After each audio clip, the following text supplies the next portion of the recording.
तो एलजेपी में अकेले पड़ चुके नेता चिराग पासवान ने अपने चाचा पशुपति पारस को लिखी 3 महीने पुरानी चिट्ठी साझा की है। चिराग पासवान ने इस चिट्ठी को ट्वीट किया है और लिखा है कि पापा यानी रामविलास पासवान की बनाई इस पार्टी और अपने परिवार को साथ रखने के लिए मैंने प्रयास किए, लेकिन मैं असफल रहा। उन्होंने आगे ये भी लिखा कि पार्टी माँ के समान है और माँ के साथ धोखा नहीं करना चाहिए।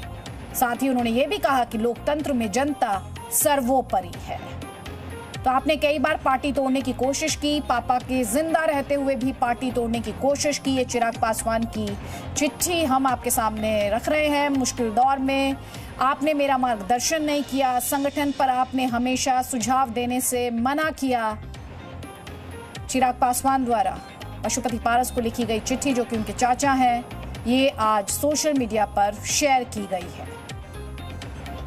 एलजेपी अध्यक्ष पद से हटाए गए हैं चिराग पासवान, ये हमारे सोर्सेज बता रहे हैं। पशुपति पारस गुट ने ये फैसला लिया है, चिराग पासवान को हटाया है। और दूसरी तरफ चिराग पासवान द्वारा चिट्ठी शेयर की गई है, 3 महीने पुरानी चिट्ठी साझा की गई है। ये 29 मार्च को लिखी गई चिट्ठी चिराग पासवान द्वारा साझा की गई है। मेरे सहयोगी रवि त्रिपाठी इस वक्त और डिटेल्स के साथ। रवि, सबसे पहले चिराग पासवान द्वारा इस चिट्ठी को साझा किया जाना और दूसरी तरफ पशुपति पारस गुट जो है उसने चिराग पासवान को हटा दिया है। मैं आपसे एक सिंपल सवाल जिसका जवाब चाहती हूं वो ये, इस वक्त एलजेपी का अध्यक्ष कौन है?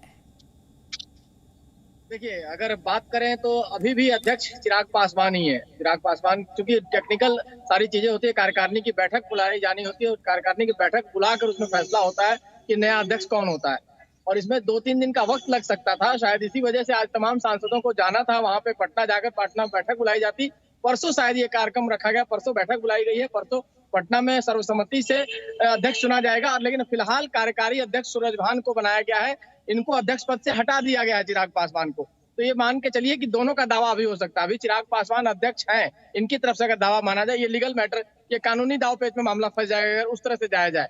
लेकिन फिलहाल के लिए जिस पार्टी को संसद में मान्यता मिल गई है, संसदीय दल के नेता के तौर पर जिस पार्टी को मान्यता दी गई है, जिसके अध्यक्ष पशुपतिनाथ पारस हैं, उन्होंने अपनी तरफ से इनको अध्यक्ष पद से भी उन 6 सांसदों ने और बाकी लोगों ने मिलकर हटा दिया है। साथ ही साथ जब तक चुनाव नहीं हो जाता, नए अध्यक्ष का चयन नहीं कर लिया जाता है, तब तक के लिए सूरजभान, पार्टी के जो नेता है, जिनके भाई भी एक सांसद है, अभी चंदन सिंह सांसद हैं, उनको नेता बना दिया गया, कार्यकारी अध्यक्ष बनाया गया। जैसे कांग्रेस में कार्यकारी अध्यक्ष सोनिया गांधी है, उसी तरह से तत्काल के लिए उनको कार्यकारी अध्यक्ष बना दिया गया है। लेकिन ये हो सकता है कि चिराग पासवान इसके आगे का कदम उठाए। चिराग पासवान को शायद इस बात की जानकारी थी, इसीलिए उन्होंने चिट्ठी साझा किया और उन्होंने कहा है कि पहले से भी उनको लगता था, उनको पता था कि कई बार उन्होंने कोशिश की है, पशुपतिनाथ पारस ने पार्टी को तोड़ने की कोशिश की।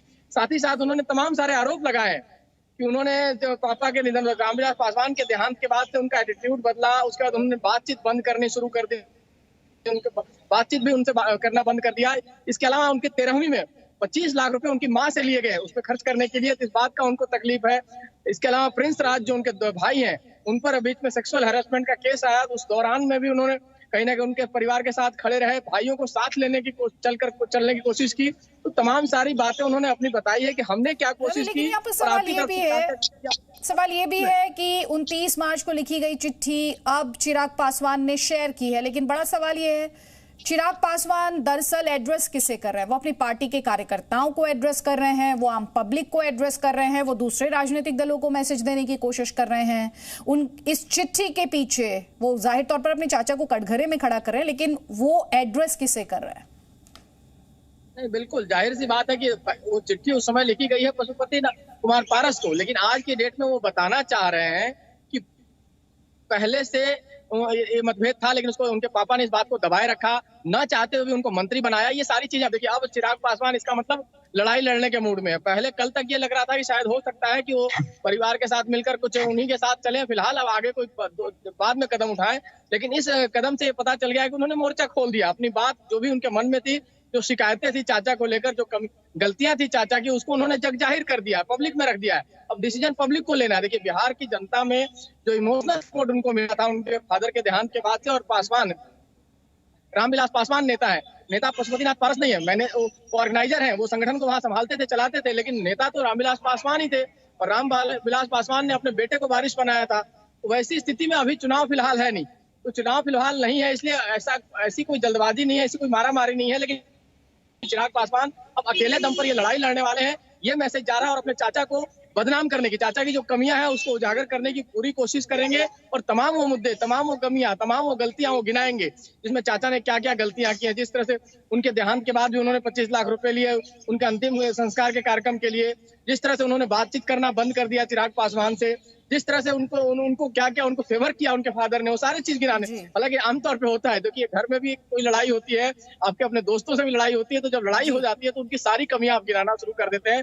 लेकिन इस कमी गिनाने का मतलब है कि इसका राजनीतिक फायदा चिराग पासवान लेना चाहते हैं, इमोशनल कार्ड खेलकर। राजनीतिक फायदे की बात कर रहे हैं, सहानुभूति कार्ड की भी बात यहाँ पे लगातार की जा रही है। सवाल ये भी है कि सांसद तो पशुपति पारस के साथ हैं, पार्टी किसके साथ है?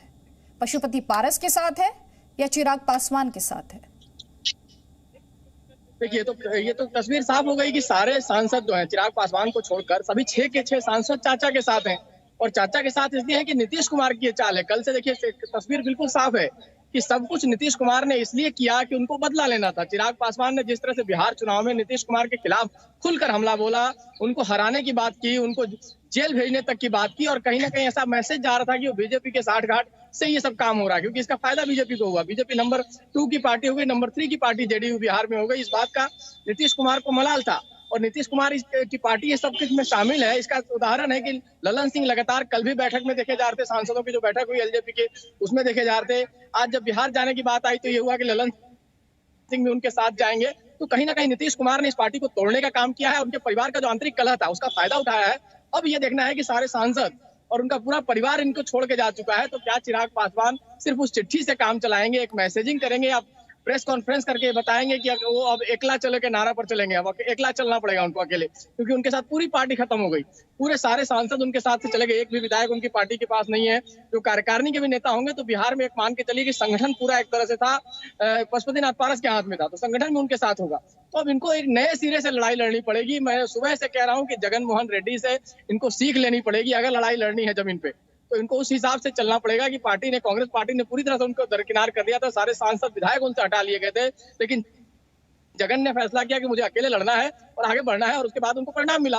तो चिराग पासवान को उस चीज के लिए तैयार होना पड़ेगा, उस मनस्थिति को बनाना पड़ेगा और जमीन की लड़ाई लड़नी पड़ेगी। 4 साल लंबी लड़ाई है, लेकिन लंबी लड़ाई लड़ेंगे तो शायद फायदा होगा, और अगर सरेंडर कर दिया तो फिर कुछ नहीं हो सकता है। तो रवि, आप ये कह रहे हैं कि चिराग पासवान के पास अकेले चलने के अलावा कोई ऑप्शन नहीं है? बिल्कुल, फिलहाल तो देखिए, फिलहाल चूंकि पार्टी पूरी टूट के चली गई है, 6 सांसद में से 5 सांसद चाचा के साथ चले गए हैं। विधायक आपके पास एक थे, वो विधायक भी जेडीयू में चला गया है। पूरी पार्टी ने आपको अध्यक्ष पद से भी हटा दिया है। हो सकता है आज इसकी घोषणा हो रही है, कल परसों उसको ऑफिशियली अनाउंसमेंट किया जाएगा जब कार्यकारिणी की बैठक होगी, उसमें क्लियर। तो अभी उनके पास वक्त है और वहाँ समय भी है, वहाँ ये स्पेस भी है। देखिए आज की डेट में नीतीश कुमार आज से आगने वाले 5 साल के बाद राजनीति से बेदखल हो जाएंगे। हो सकता है कुछ और पोस्ट पर चले जाए, कहीं आगे चले जाए, लालू यादव नहीं रहेंगे, तो चिराग पासवान, उधर तेजस्वी यादव, तो यंग नेताओं का वहां दौर है। वैसी स्थिति में चिराग पासवान के लिए पूरा स्पेस है। और पार्टी में भी मुझे लगता है कि चिराग पासवान को ही, पासवान जो 5 से 6% जो वोटर है वो इनको मानेगा अपना नेता। अगर ये जाएंगे, लड़ाई लड़ेंगे, इमोशनल कार्ड खेलेंगे, तमाम चीजें करेंगे, तो इसके लिए इनको मेहनत करनी पड़ेगी अगर इनको जमीन पे रहना है तो। नहीं, अगर इन्होंने मेहनत छोड़ दी और ये चाहेंगे कि दिल्ली बैठे राजनीति हो, तो अब संभव नहीं है। बहुत बहुत शुक्रिया रवि त्रिपाठी। और चिराग पासवान के लिए लगातार कहा भी गया कि उन्होंने दिल्ली में बहुत ज्यादा वक्त बिता दिया, वो दिल्ली में वक्त बिताते रहे और बिहार में जमीन खोद दी गई।